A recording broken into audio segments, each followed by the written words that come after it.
पूरी दुनिया देख रही है। शौचालयों की बात मैं कर रहा हूं और उसको मैं महिलाओं की अस्मिता से इसलिए जोड़ता हूं कि हम लोग गांव में देखते रहे 4 करोड़ लोगों को पक्के मकान मिले हैं और 2047 का यही भारत है।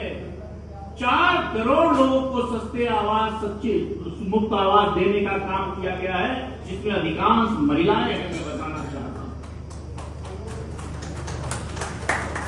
हम देश के 3 करोड़ घरों में बिजली दिए हैं सौभाग्य योजना, विद्युत योजना के तहत। आयुष्मान योजना दुनिया की सबसे बड़ी योजना है। उस डिटेल डाटा में जाएंगे तो समझ लगेगा, आप सब लोग जानते हैं। जिसके पैरों में चप्पल नहीं थी वो डाक खाने में तो खाता खुलवा लेता था, वातानुकूलित बैंकों में नहीं घुस पाता था। लोग कहते थे यहां कहां आए हो, स्टेट बैंक का ही, पंजाब नेशनल बैंक का। क्या ये सच नहीं है कि इस देश में 51 करोड़ जनधन खाते खुले हैं, जीरो बैलेंस पे खुले हैं? इस देश के आदरणीय प्रधानमंत्री रहे राजीव गांधी जी ने कहा कि हम 1 रुपया भेजते हैं, 100 पैसा भेजते हैं तो 15 पैसा पहुंचता है जिसको मिलना चाहिए। क्यों?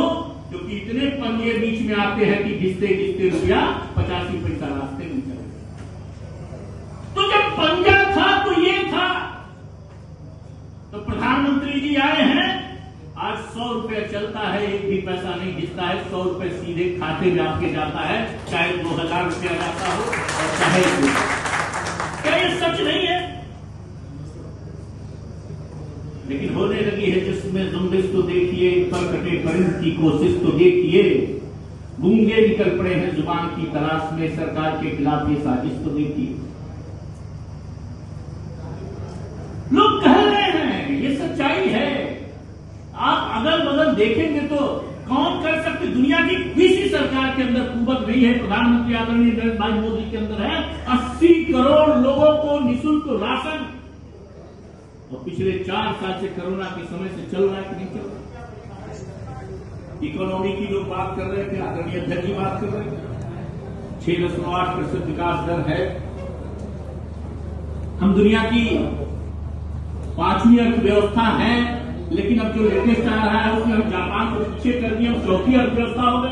क्या ये सच नहीं है कि 2010 में, 2014 में हम 10वीं और 11वीं नंबर की अर्थव्यवस्था हमने छलांग लगाई है कि नहीं लगाई? 885 अरब रुपए का ऐतिहासिक निर्यात हुआ। 1.61 लाख करोड़ का निवेश एमएसएमई जैसे और पीएलआई जैसे योजनाओं के तहत हुआ। 11.5 लाख नौकरियां उससे मिली हैं। स्टार्टअप के द्वारा 1.6 लाख से ज्यादा लोग लाभान्वित हुए हैं और 17.6 लाख लोगों को रोजगार मिला है। हम रक्षा निर्यात 34 गुना बढ़ाए हैं, 34 गुना। ब्रह्मोस जैसी मिसाइलें लखनऊ में बनने लगी। आदरणीय राजनाथ जी को मैं धन्यवाद देना चाहूंगा आज के अवसर पर। हम दुनिया के अंदर सिर्फ खरीदने वाले नहीं, हम देने वाले और बेचने वाले बने। 24 लाख करोड़ रुपए का यूपीआई ट्रांजैक्शन। आप सोचिए 14 में होता था क्या? भैया नारियल पानी दे दो, कितने का हुआ? 70 रुपए का हुआ। लाइए अच्छा खोलिए, खर्च से पेमेंट कर दिए।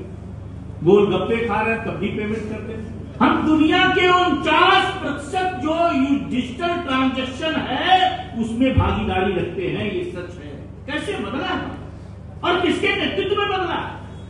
और फिर बेहयाई और बेशर्मी से बात की जाए तो ठीक नहीं है, आलोचना के लिए आलोचना की जाए तो ठीक नहीं है, बुराई के लिए बुराई किया जाए तो ठीक नहीं है। और कम से कम हम लोग व्यवसायिक और बौद्धिक लोग हैं, हम लोग को इसको बलपूर्वक जवाब देना चाहिए कि अगर देश आगे बढ़ रहा है। हम सुबह कहते थे कि परम वैभव ने तुम लेकर स्वराष्ट्रम समर्था भवत्वासी साथे। इस राष्ट्र को परम वैभव पर ले जाने में हम समर्थ हो। हे ईश्वर इतनी शक्ति दीजिए अगर वास्तव में ये देश परम वैभव की तरफ जा रहा है तो आदरणीय नरेंद्र मोदी जी के नेतृत्व में जा रहा है। ये कहना था। 34 किलोमीटर रोज सड़क बन रही है, 99% ग्रामीण एरिया की सड़क बन गई है। कई हमारे आपके परिवार के लोग भ्रष्टाचार भी कर सकते हैं, लेकिन उस पर भी पूरी जवाबदेही के साथ टॉलरेंस नहीं किया जाएगा। अगर कोई भ्रष्ट व्यक्ति पाया जाएगा तो उसके खिलाफ कार्रवाई की जाए। 1400 नए रेलवे स्टेशन बने हैं। तो ये आंकड़े अगर दिए जाए तो बड़ा कई बार बोरिंग सा लगता है, लेकिन आप महसूस करिए, मैं इसलिए कह रहा हूं कि आप अपने आसपास महसूस करिए इन विकास की बड़ी बातें की है। कहीं कोई विमान तो नहीं गिर गया। आप भारत की तरफ से सोच रहे हैं कि पाकिस्तान की तरफ से सोच रहे? ये तर्क दे रहे हैं इस देश के विपक्ष के लोग ऑपरेशन सिंदूर पर, इस देश की सेना पर सवाल उठाए जा रहे हैं।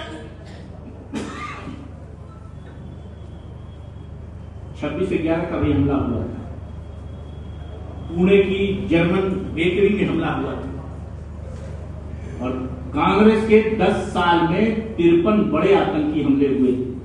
होता क्या था? हम हमले की कड़े शब्दों में निंदा करते थे। इस बार निंदा नहीं हुई। इस बार हम लोगों ने दुश्मन के 9 आतंकवादी कैंप उड़ाए हैं। हमने 11 एयरबेस उड़ाए हैं। ये हम नहीं कह रहे हैं, ये पाकिस्तान के जो वो लोग हैं वो दुनिया में जाकर चिल्ला चिल्ला के कह रहे हैं। क्या बदलता हुआ भारत आपको दिखाई नहीं दे रहा? इस देश के होम मिनिस्टर अमित शाह जी ने कहा कि हम 31 मार्च 2026 तक इस देश में नक्सलवाद को समाप्त कर देंगे, कम नहीं करेंगे। 370 की बात करें, आप सबको मालूम लगता था किसी को 370 खत्म हो जाए? बिरयानी देने वाले लोग जो राजनीति करते हैं, चरागे शरीफ से लेकर हर जगह तक बिरयानी देने का काम